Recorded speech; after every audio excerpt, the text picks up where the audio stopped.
Sometimes wonder how these guys are able to do some of the things that they do with their bodies. He has played every play as hard as he could. Sometimes I wonder if it's wise. What's that? Can't see.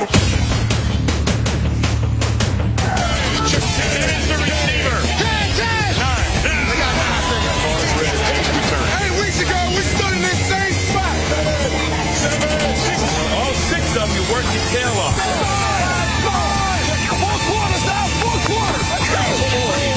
Number three. First round selection. Playing with pain is a fact of life in the NFL. Everybody plays hurt, and there's so many that you'll never hear about. And McNabb is hurt. Gutsy for sure. But going into a game knowing you have a torn ACL or a broken leg, what a gutty performance. That's the attitude of greatness for a guy to really overcome an injury. And then he's clobbered. Nobody envisions himself catching a pass and having Ronnie Lott knock them 360 degrees in the air and land on their head. Oh my God! People actually thought he was dead. Hello, baby! Call him gutsy or just plain crazy, but the ability to overcome devastating trauma, then turn in a historic performance, defines the players in our list. Never underestimate the heart of a champion. Never underestimate a football player's toughness. Doesn't matter what position. Those guys are cut from different cloth. The number 10 gutsiest performance of all time. Donovan McNabb plays on a broken ankle. I can't imagine a more polarizing guy in any other city than Donovan McNabb. In Philadelphia, McNabb has always been judged. Get that on camera!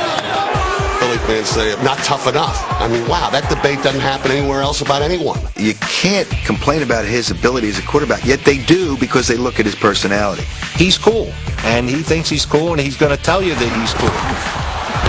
Don't confuse the fact that he's not a tough guy and or willing to go out and sacrifice his body. In one gutsy 2002 performance, he scored a perfect 10 in our countdown. Caught for a touchdown by Todd Pinkston. What Donovan McNabb did was gutsy. He's making plays on a bad ankle, and he made that look like he had done it every day of his life. If that doesn't take guts, knowing there's something wrong with your ankle, and come out and playing and having a great game, I don't know what you're looking at. The Philadelphia Eagles select Donovan McNabb. Whether it was booing him at the draft or cringing at his Super Bowl sickness, Can you imagine what he'd be doing if he were healthy? Philly fans kept McNabb at arm's length. That's played against him. And the fact that Donovan has denied that he threw up in the Super Bowl when several of his teammates who were standing right there and may have gotten some on their cleats have said, oh no, he threw up in the Super Bowl. But it doesn't stop him from being a tough guy. He's willing, able, and oftentimes capable of playing in pain. He's going to stop and be hit and brought down and sacked. The football comes loose and McNabb is hurt. McNabb got twisted like a pretzel and he was almost doubled over backwards. He's starting to kind of, like a warrior, get back up to his feet. And at that point, you kind of thought maybe the game was lost. He refused an x-ray. He had to know something was wrong. If you're going to tell me that's not as gutsy as it gets, you want to find out. I mean, this could be your career. And it is caught for a touchdown. I love pain, and maybe a little different than others, but for me, pain doesn't affect me. Shovel passes to the Levens, and he runs in for the touchdown. Look at McNabb hobbling. He can't even run. He can hardly walk. Played the whole second half of that game on one leg. When he would throw and that foot would always be in the air. So he basically one arm in the ball to fight through the pain he was going through. That was real gutsy. The fact that he stuck in there and then had a career game, 20 for 25 and 4 TDs, was mind-blowing. Now he's rolling out and he fires the football, and it is complete to Staley, who is pushing and trying to get in, and he is for a touchdown. A gutsy performance by McNabb today. Not until after the game did our number 10 gutsiest performer find out that he played on a broken ankle. It's incredible. Do people realize that? A broken ankle? And Philly fans still think he's kind of soft. What do you have to do in Philadelphia? I mean, I guess you have to beat up on Apollo Creed. Coming up, QBs take it on the chin, the ribs, and the knees. That are going 100 million miles an hour, you can get killed. Sometimes players' guts get a boost from special equipment.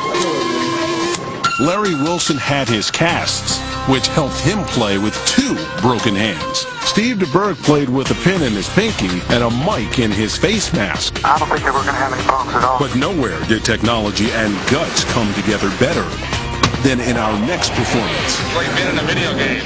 The number 9 gutsiest performance of all time. Dan Pastorini plays with cracked ribs. Who was the first person who looked at a cow? Said, you know what? I'm going to pull on those things, and whatever comes out, I'm going to drink it. Don't try this at home now. To be the first to do anything takes unbelievable stones. Dan Pastorini knows what being a pioneer is all about. In 1978, he became the first player in history to wear a flak jacket. It helped him turn in our number 9 gutsiest performance, and then it became a standard piece of quarterback equipment. You can see underneath the jerseys, they all wear them. He wears a flak jacket so he doesn't get killed. Protects their ribs, their sternum, and they still have full motion. Now, quarterback would just as soon go without his jock as he would his flak jacket. I will call Dan Pastorini gutsy. If you just joined us, Dan Pastorini out of the ball game. He broke 3 ribs in this one game, and he was in the hospital. And everybody's going, whoa, my goodness, what are we going to do? Into his hospital room come these 2 guys he has never seen before. One guy is carrying a paper bag, and the other guy is carrying a baseball bat. And Dan's like, oh my God, this is some guy's coming to beat me to death. But the gentleman says, don't be alarmed, reaches in the paper bag, says, I think I have something here that can protect your ribs. He puts on the flak jacket, and his friend takes the baseball bat and starts clubbing away at the flak jacket. After several licks, I think Pastorini was sold. This thing was going to hold up to the scrutiny of a 275-pound defensive lineman. And that's how the flak jacket was invented by Byron Donsis. Decades before the advent of the Reebok pumps, the flak jacket prototype was assembled with inflatable chambers. When word spread of this new magic vest, critics claimed that Byron Donsis, even more than his invention, was full of hot air. I didn't think he'd be able to do anything. I don't care what kind of jacket he had on. You can see underneath the jersey the flak vest. But it was phenomenal the way he was able to work with that thing. It does a great job, and it does not restrict the quarterback because that whole outfit only weighs 7 ounces. Miami's going to have to do something to stop Dan Pastorini. With the jacket securing his ribs, he went on to perform superbly. Pastorini throws. Touchdown. In the second quarter, where Dan Pastorini passed for nearly 200 yards. Brilliant numbers. For a healthy man, he's hurting. In 3 halves of postseason play, Pastorini now 491 yards and 6 touchdowns. That's doing it. You're so banged up going into this game, and yet you threw so extremely well. Pastorini is one of the most courageous players that ever played in the league, but nobody really talks about it because he never really let on. You know, the little nicks and bruises don't hurt when it counts. Fans in Houston never appreciated him until '78. When you got an injury like cracked ribs, you can hardly breathe. Pastorini played. Dan Pastorini is a tough individual. He knows he's going to take some licks, and brother, there it is, the right rib. And that lifted the team. He's playing this well, hurt. Phillips may decide next year to make sure he's hurt before every ball game. Behind Pastorini, the upstart Oilers advanced all the way to the AFC title game. Touchdown, Houston Oilers. He earned a lot of admiration. Everybody in this room deserves a game ball, but don't believe anybody deserves one more than number 7. The number 8 gutsiest performance of all time. Philip Rivers plays with a torn ACL. Going into the AFC Championship game in 2007, LaDainian Tomlinson was obviously on this pedestal, and Philip Rivers was a guy whose mouth was writing checks his play couldn't cash. Philip's not afraid to jaw with anybody. Yelling at opposing fans. He's carrying on a conversation saying, I'll be back. Yelling at opposing players. Who knows what Philip Rivers was saying to Richard Seymour? Some of the players said, wow, usually a quarterback doesn't do that. But now, his teammates will never look at him the same. Rivers was gutsy. There's no question. During 1 week in January 2007, Philip Rivers injured his knee in a divisional win over the Colts. Was he limping going off? Underwent secret surgery the next day. I'm going to do all I can to be ready at this point. Yeah, that's all I got for you. Played the entire AFC title game. Yes, indeed. Philip Rivers is coming out. Then disclosed to the world that he faced the Patriots on a partially torn ACL. They'd have to tie him down to keep him out of that game. Put it all together, and you've got our number 8 gutsiest performance. A lot of guys guys would have put their hand up and said, I can't play. He did not do that. What a gutty performance by this quarterback. To go out there and put his knee and ultimately his career on the line, it has to go down as one of the gutsiest performances. You wonder if Phillip Rivers' courage didn't undermine his team's chance against a 17-0 New England Patriots. He's got a big brace on there. You can see it. Billy Volek led him to a victory against Indianapolis the week before. Yeah, it's pretty neat. But here's the deal. Rivers is your leader. Think about it. You want to put Billy Volek, who really hasn't played in this situation? No. I want to play with the guy that's been under center all year long. Of course, everyone was focused on Rivers playing through an anterior cruciate ligament tear. I was wondering why more people weren't focusing on some of the poor passes that he was throwing. This is underthrown 10 yards, even though it's downwind. You got a bum knee. You can barely walk. Playing a game with athletes that are going 100 million miles an hour. Rivers took a hit. Somehow he's back up. I don't think anyone will ever accuse Phillip Rivers of being soft, but it may very well have kept his team out of the Super Bowl.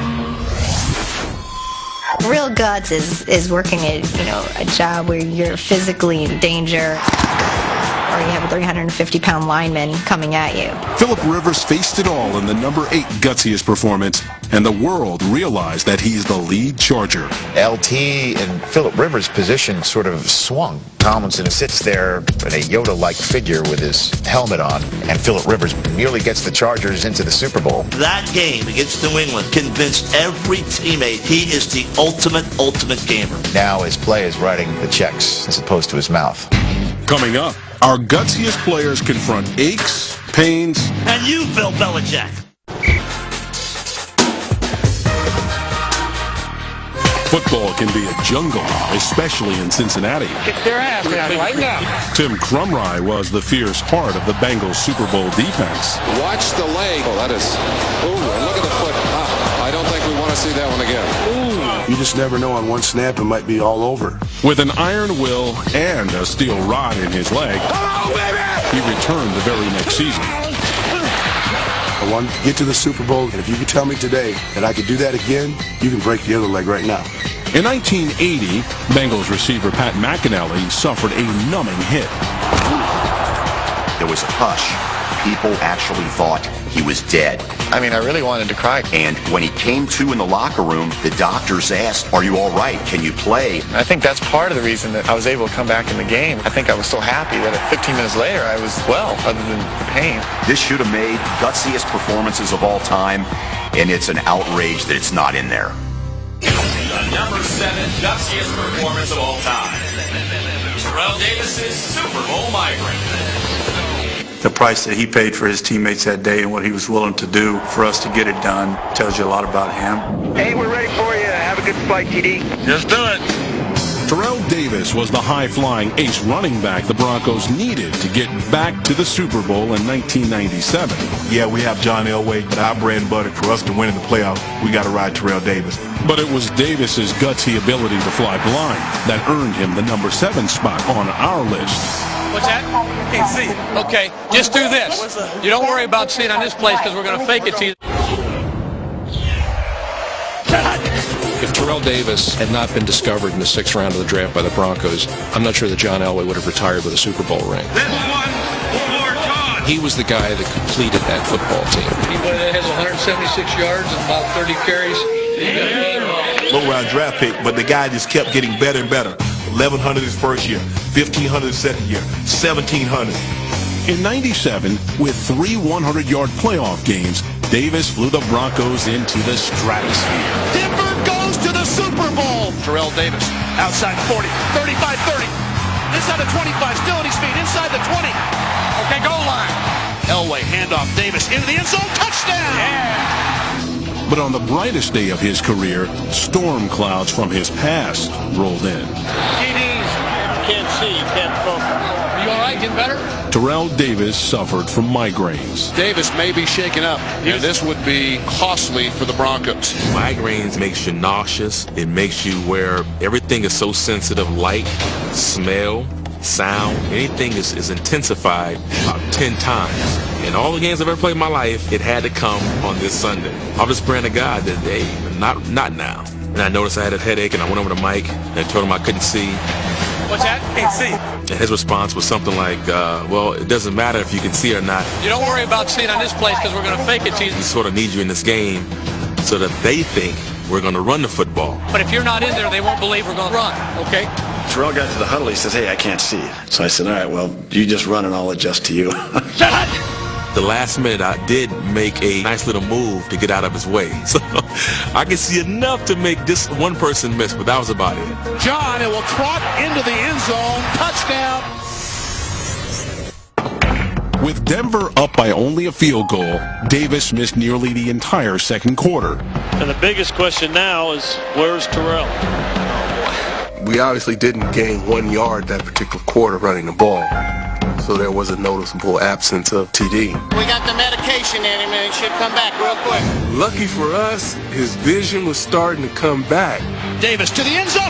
Touchdown! Oh, yeah! I remember late in the game thinking, man, we can't lose. I don't want to lose. Not now. I don't want to lose right now. Into the end zone, rocking, standing up. Our number 7 gutsiest performer set a Super Bowl record with 3 rushing touchdowns and was named the game's MVP.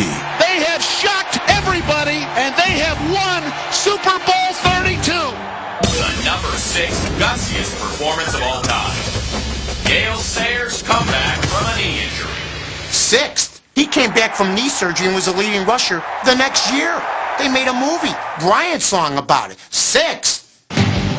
Give me 18 inches of daylight. That's all I need. Well, maybe it was 24 inches of daylight. He was the most magical and elusive runner the game has ever seen. In 1968, his run to greatness took a terrible turn. Bears suffered a devastating blow when Sayers was cut down. A knee injury that would be the death knell for anybody back then. No clinics where you could just go and get scoped, cleaned out. We take that for granted these days. Gale Sayers was born to run, and there was not much going to stop him. In 1965, Sayers came streaking out of college as the Kansas Comet, propelled by speed and elusiveness early in his career. It's the greatest rookie year that any player had ever had. He scored 22 touchdowns in a 12-game season, and he had 6 in one game. Sayers, NFL Rookie of the Year, a one-man Gale, dashing 85 dazzling yards on the longest punt return of the season. Here he is, galloping Gale, carrying the mail. They should have put him in the Hall of Fame that night. He was like trying to catch liquid mercury with your bare hands. An amoeba-like, or paramecium, split into 2 things, and the defensive people went at the wrong one. It almost got like Keystone Cops when you watched him run the football. Gale Sayers would come down and put a move on you, and if you made the tackle the wrong time, you'd break your wrist, hit the ground, because he'd miss it. One man, he was dead. He didn't know it, but I knew it. His second season, he led the league in rushing, and in 1968, he was averaging over 6 yards a carry before his injury. When he got hurt, they didn't even have no carts. They took him off like he was a World War I wounded veteran. A stretcher. It was like the Civil War, like in Gone with the Wind. They put their leg back together with cat gut and different stuff, and which I don't even want to talk about. I had 3 ligaments torn out of 4, and usually the team would say, hey, pack your bags and go home, you through. I wanted to prove that you could come back off of a knee injury in 1 year. I proved that you could come back. Give me 18 inches of daylight. That's all I need. 6th. Next year he comes back and gains 1,200 yards on 4.2 yards a carry. This most elusive of runners that's ripping off 20, 30, 40-yard plays all the time. To think that he would go through a whole season and not have a run longer than 28 yards, but at the end of the year, he was still the best runner in football. What he counted on was his ability to shift gears, to shift directions very quickly, and to accelerate. The fact that he rushed for over 1,000 yards is phenomenal. He came back and showed a style that people didn't know, a toughness. He showed strength and power even though he was not big. And to come back and play on that injury, he inspired a lot of people. Sayers is a magical name in NFL annals, and he's proof that you don't have to have a 10, 15-year career to make Canton. Our number 6 gutsiest performer strolled into the Hall of Fame as the youngest member ever inducted. His like will never be seen again. Coming up next, confronting hard hits and heartbreak. The legend grew a bit. It made a great player even greater. No Huddle.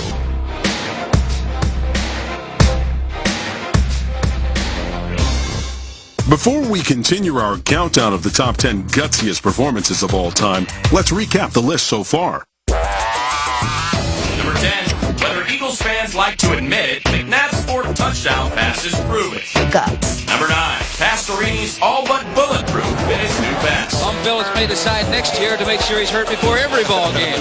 Number 8, Phillip Rivers lets his guts do the talking. Rivers was gutsy, there's no question. Number 7, Terrell Davis ignores the pain of a migraine. You don't worry about seeing on this place because we're going to fake it to you. They're 15 late. Number 6, Gale Sayers proves the doomsayers wrong. Gale Sayers was born to run, and there was not much going to stop him. The number 5 gutsiest performance of all time.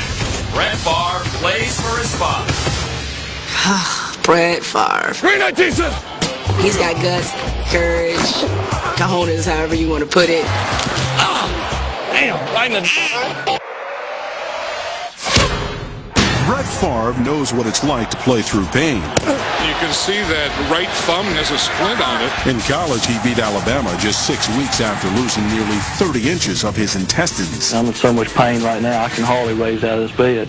But it took a different type of guts for Favre to absorb the blow that came on December 21st, 2003, when his father Irvin died of a heart attack one day before the Packers' Monday night game in Oakland. My condolences go out to Brett and his lovely wife, Deanna. I knew right away his first thought was probably Irvin, and he said, "Don't you quit. And I wasn't going to let him quit. Take care of business." He knows when to be business, and he knows when to play. Get your ass out there and play. Are you crazy? I could see him saying that. Cool as it is, Brett Favre had to make a decision. Does he play tonight or doesn't he play tonight? He has chosen to play. Butterflies is an understatement. I was the most nervous I've ever been in a game. Before Favre demonstrated his emotional guts to the world by taking the field, our number 5 performer showed the Packers the special stuff he's made of in a team meeting. He spoke about his love for his father, his love of his teammates, and then how much he loved football and was going to give the guys the very best he had. In the midst of just losing his father, he said that he had our back as a football team, as a player, as an individual. I mean, you could have heard a pin drop in that room. He's grieving. He's reeling. There's no roadmap for this. You don't say, I'll do this like I did something else a few years ago. And he goes out and is positively flawless in that unique Brett Favre way. Falling back, throwing into triple coverage, right on a dime. Touchdown! Brett Favre is on fire tonight. And the entire country is saying, can you believe what this guy is doing after what's happened in his life? You bring this script to a studio and they throw it out. I mean, this is like fantasy.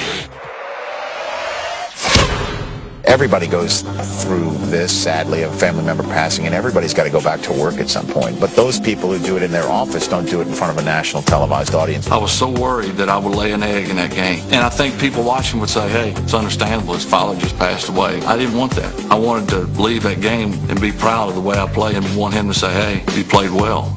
But no one could have imagined, including me, that it would turn out that way. America's most well-known number 4 has thrown for 4 touchdown passes in one half of play. What Brett Favre did got the country to fall more in love with him. I can't believe he went out and did what he did today. I'm so sad for him, but so damn proud of him. He was one of the great athletes that could lift himself up to that. This is a moment I want to treasure, and I'm going to give it everything I have. I knew my dad would want me to play, and I didn't expect this type of performance, but I know he was watching tonight. It was almost divine intervention. But then you just sit back and say, no, it's not. It's Brett Favre. The number 4 gutsiest performance of all time.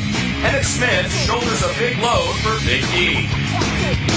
If you asked me to pick the one day I remember most of my life about Emmett Smith, it was that day. The day Emmett Smith ran for 170 yards and caught 10 balls and did most of it with one arm. He was going to end up with the all-time rushing title and get the accolades. Emmett Smith has eclipsed Walter Payton. But that day, where he whipped the Giants with one shoulder, the legend grew a bit. In 1993, Emmett Smith and the Cowboys were trying to defend their Super Bowl title, and the regular season finale was a game they desperately needed to win. At stake here is a first-round bye and the number 1 seed. Good luck to you. Whoever wins this game has got a lot clearer path to the Super Bowl than the team that loses. In such a pivotal matchup, the Cowboys would need their running star. But soon, he was one of the walking wounded. All of a sudden, I make one guy miss, and I'm up the sideline running. And Greg Jackson come up on my left side, ride me down to the ground, and something happened in my shoulder. Smith is down. Emmitt Smith is down at the Giants' 30. We knew he was hurt. We obviously didn't know to the extent that they knew down on the field how badly he was hurt. A lip separation, as they called it. I bruised my sternum at the same time. I was having spasms up in the neck. It was a different kind of pain than I ever experienced before in my life. The training staff, once he hurt the shoulder, told him, we can't do anything for you. You got a choice. Play or no play. So it's just a question of pain and how much can you tolerate. The pain was secondary. The question was, how do we win a football game? The answer? By turning in our number 4 gutsiest performance. He had one arm, and he just wouldn't quit. Smith for 9, Smith for 3, Smith for 8, Smith for 7. These were not get him out in the open field and have him miss a tackle or two. This was up the middle run. I mean, there was no fear in him. You have to remember, this is pre-field turf, when there was the old, hard, artificial turf. Things like cement. And every time I got hit, you could hear that in my chest. That's what it sounded like. I'm in the huddle saying to myself, no pain, no pain. But I'm feeling all the pain. The amount of respect he won in the Giants locker room that day was massive because they knew what he was going through and they were blasting him. Bang, bang, bang. And he would just pick himself up, go back to the huddle.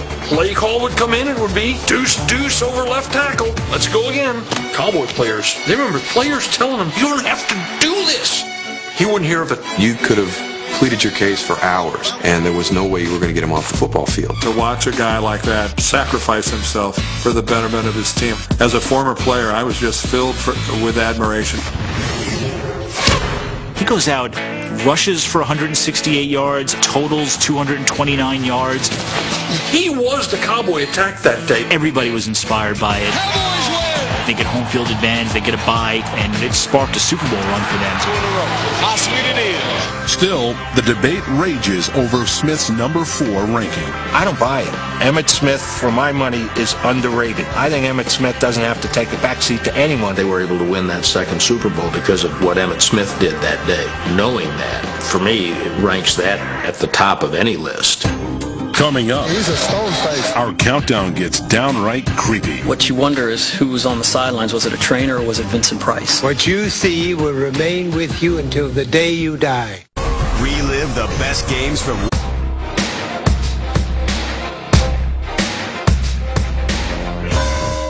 One key to a gutsy performance is emerging from it with your body still intact. I'm in a league of my own. They ain't ready for me. Terrell Owens did just that when he returned from a broken fibula in only 6 weeks for Super Bowl 39. And I'm going to have a leg and they can't stop. Owens came back from injury looking no worse for wear, but his former teammate Jerry Rice was not so lucky in 1997. It looks like his left leg gets caught up underneath him. After tearing his ACL in Week 1, Rice showed guts returning in Week 16, but then re-injured his knee. He took a ferocious hit. Jerry Rice is really hurt. One of Rice's former teammates also turned in a gutsy performance, only to emerge less than whole. The number 3 gutsiest performance of all time. Ronnie Lott chops off his finger. Colonel Kurtz-like insanity. Apocalypse Now, Ronnie Lott football moment. Lott was the heart of darkness in San Francisco's army. Dark Ages, World War I, Civil War. Pick the period. He could have fought at Troy. And then he is clobbered. But it was this warrior's decision to amputate part of his finger that made him our 3rd gutsiest performer.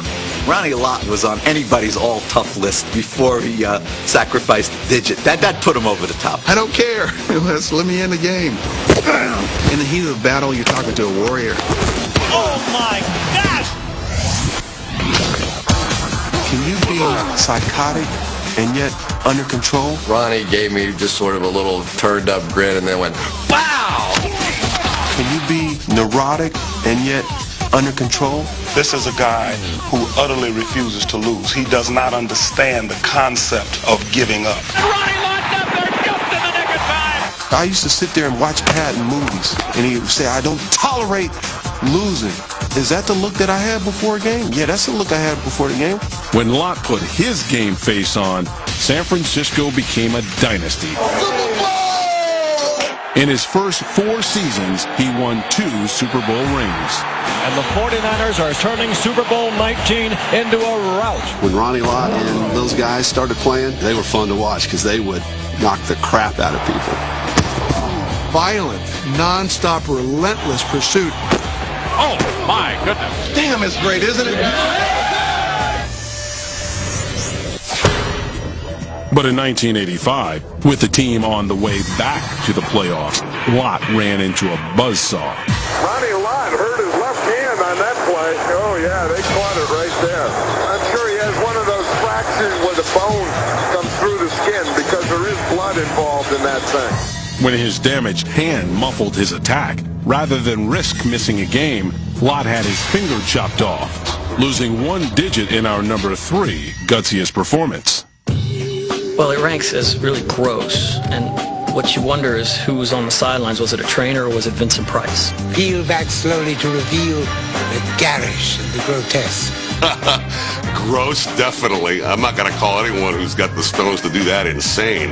He chopped it off himself. He went in there at the buffet, chopped off his finger, said, I'm sick of this thing being infected. It's not like somebody bit it off. You ask a guy today to clip his finger off to play in a football game, they'd be like, please, I'll play next year. I love football to death, but Terrell's not cutting any fingers off of football.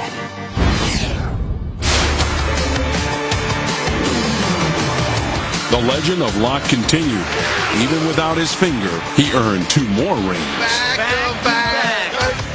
And our number 3 Gutsiest performer got 2 thumbs up, way up, from the Hall of Fame voters his first year of eligibility.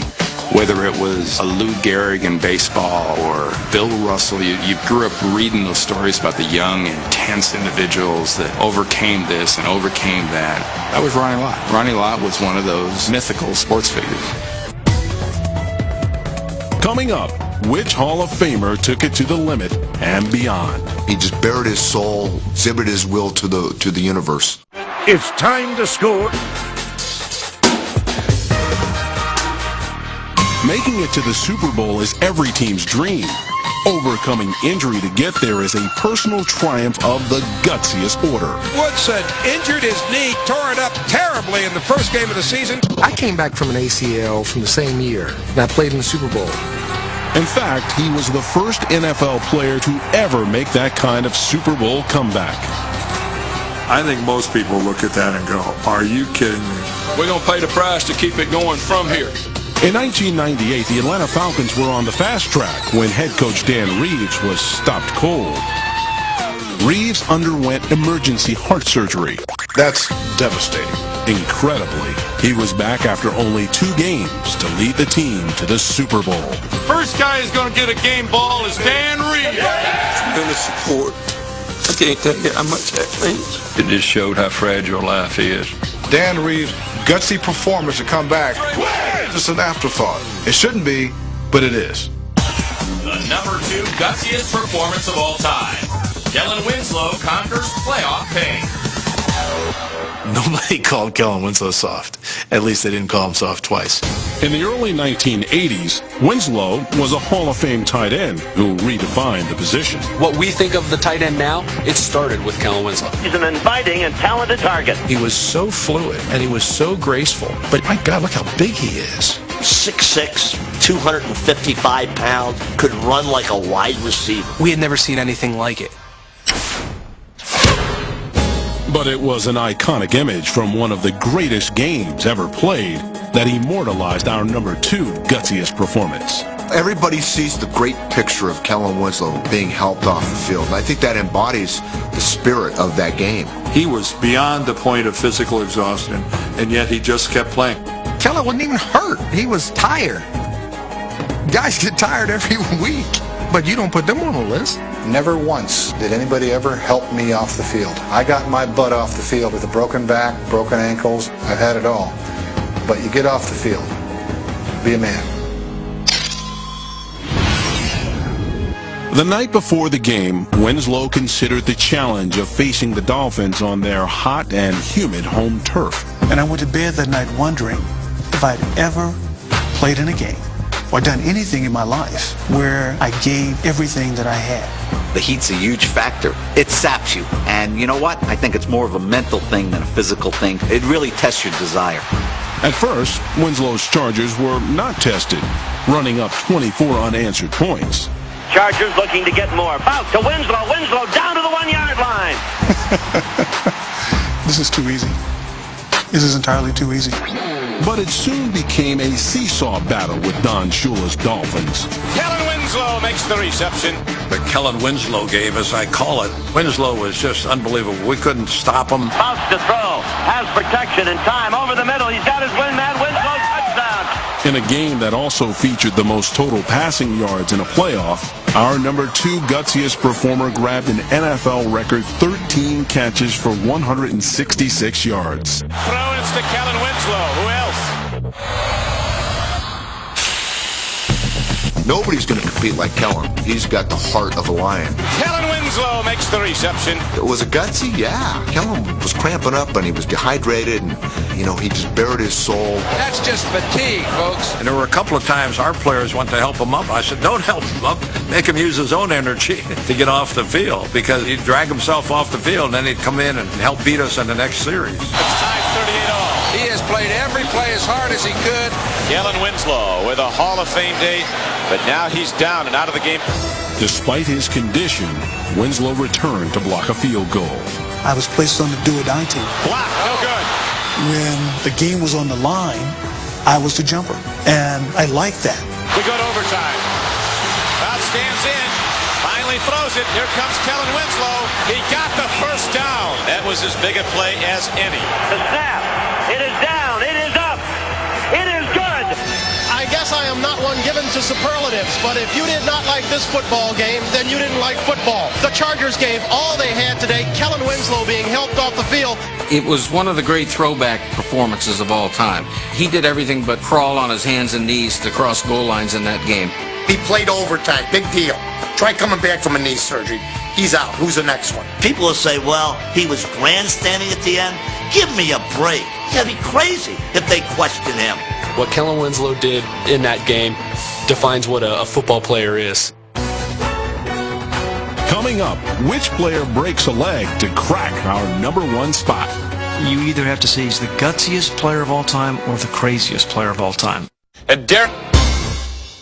Before we reveal the gutsiest performance of all time, let's recap our list of players who wore their guts on their sleeve. Number 10. A broken wheel can't stop a McNabulous day. If that doesn't take guts, I don't know what you're looking at. Number 9. Dan Pastorini gets no flack for his new jacket. Dan Pastorini is a tough individual. Number 8. Wounded knee. Phillip Rivers runs through it. He's the heart and soul of the team out there playing hurt. Number 7. CD becomes the Super Bowl MVP even with a migraine this big. Did I realize how bad he was hurting? No. Number 6. A bum knee can't keep Gale from being a force. 6th. Was this poll taken in New York? Was this taken in Secaucus, New Jersey? Number 5. Brett Favre's big night for Big Earth. It was almost divine intervention, but then you just say, no, it's not. It's Brett Favre. Number 4. Emmitt Smith makes the mind control the body. I'm in the hole saying to myself, no pain. No pain. Number 3. Ronnie Lott gives the NFL the finger. To me, it sounds insane. Number 2. Kellen Winslow's epic night in Miami. Nobody called Kellen Winslow soft. At least they didn't call him soft twice. And now, the number 1 gutsiest performance of all time. Jack Youngblood plays on a broken leg. In pro football, playing with pain is a big part of the game. ID, playing tough. But former LA Ram defensive end Jack Youngblood went well beyond the call of duty.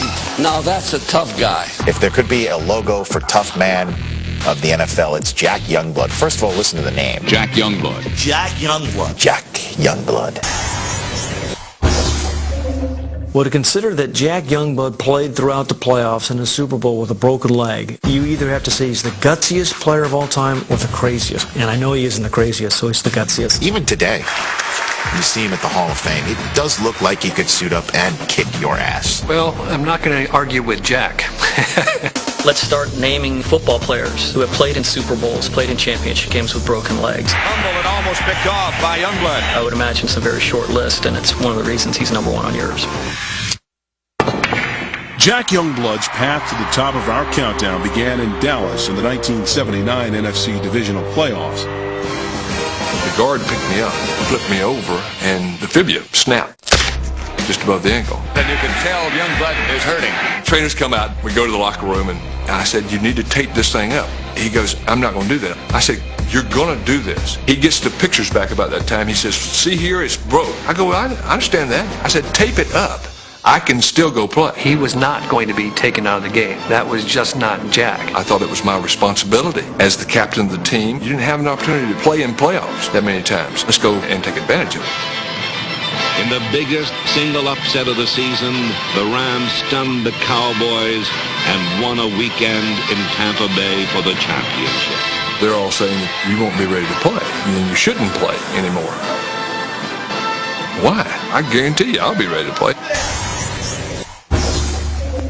Jack Youngblood is the Marlboro Man. He will just whip your ass by looking at you. He epitomized the tough football player, and the guy you see holding the helmet, you know, with the mud all over him, you know. If you want to be in the trenches with somebody, you want to be in the trenches with Jack Youngblood. It was a Ray Nitschke, a Chuck Bednarik. I was kind of thought of Jack and John Wayne as the same, that old swagger, you know, how you doing, Eric? You know, Jack Youngblood. You just knew that John Wayne was going to get the bad guy. You just knew Jack was going to muscle his way into the backfield, sack a quarterback, and make a play that really was a difference in the game. He did it every single week. The week after he broke his leg in Dallas was no exception. The Rams appeared in the NFC Championship game. For the first time, they won it, inspired by the presence of Captain Jack Youngblood, playing in pain with his broken leg. Anybody that's ever had a sprain on their leg knows how much it hurts to walk, to stand, to basically just sit. And here was Jack with a crack in his leg, and he went out and played. That's the way to get it down there. We've had players play with serious injuries before, but to play at that level, Jack Youngblood made this time. that takes that into a whole other area of athletic accomplishment. They did it there. But let's get serious. It was a non-weight bearing bone. Jack, you've been milking this for a long time. I'll give you a lot of credit for that. Dan, give me a break. You cannot call Jack Youngblood a wimp. There are some urban legends out there. I don't think that's one of them, because I've talked to people that were around Youngblood. They all believe how seriously he was hurt. How has Jack Youngblood played on what we know is a fractured lower ankle bone? I don't understand this. Joe Theismann, now he had a broken leg. The bone was sticking out. What he had was a hairline fracture where the bone was cracked. You can tape that and play with that. It being public, I don't know that I would have made the same decision. You can imagine guys taking shots at your leg. That's just part of the game. You're putting yourself directly in harm's way. I thought he's going to stay down, and he won't do it. And that does take a lot of bravery and a little insanity. He must have had a super high tolerance for pain. Or just a total lack of brains. To me, it's just sick. Number 85, Jack Youngblood. I just saw that and went, I'm not surprised. Can you go again? I'm ready to roll now. After the divisional round, the NFC title game, and the Super Bowl, Jack Youngblood started in the Pro Bowl to cap off the #1 gutsiest performance of all time. Every year, 50 guys bail on the Pro Bowl. My left pinky finger's so sore. For him to go there and play with the crack in the fibula. Wow. Mind-boggling. That's what it's all about. Under a lot of pain, coming out playing this game. Till the next guy comes along to dislodge him, I'm happy with seeing him at number 1. All the men on our countdown felt different kinds of pain, but every one of them responded the same. Let me go out there, let me do my job. I don't want to hear it. I'm not going to make an excuse. Don't ask me about it. I'm going to play through it. Let's play. And that, I think, is gutsy. We were short on manpower, but we were long on guts.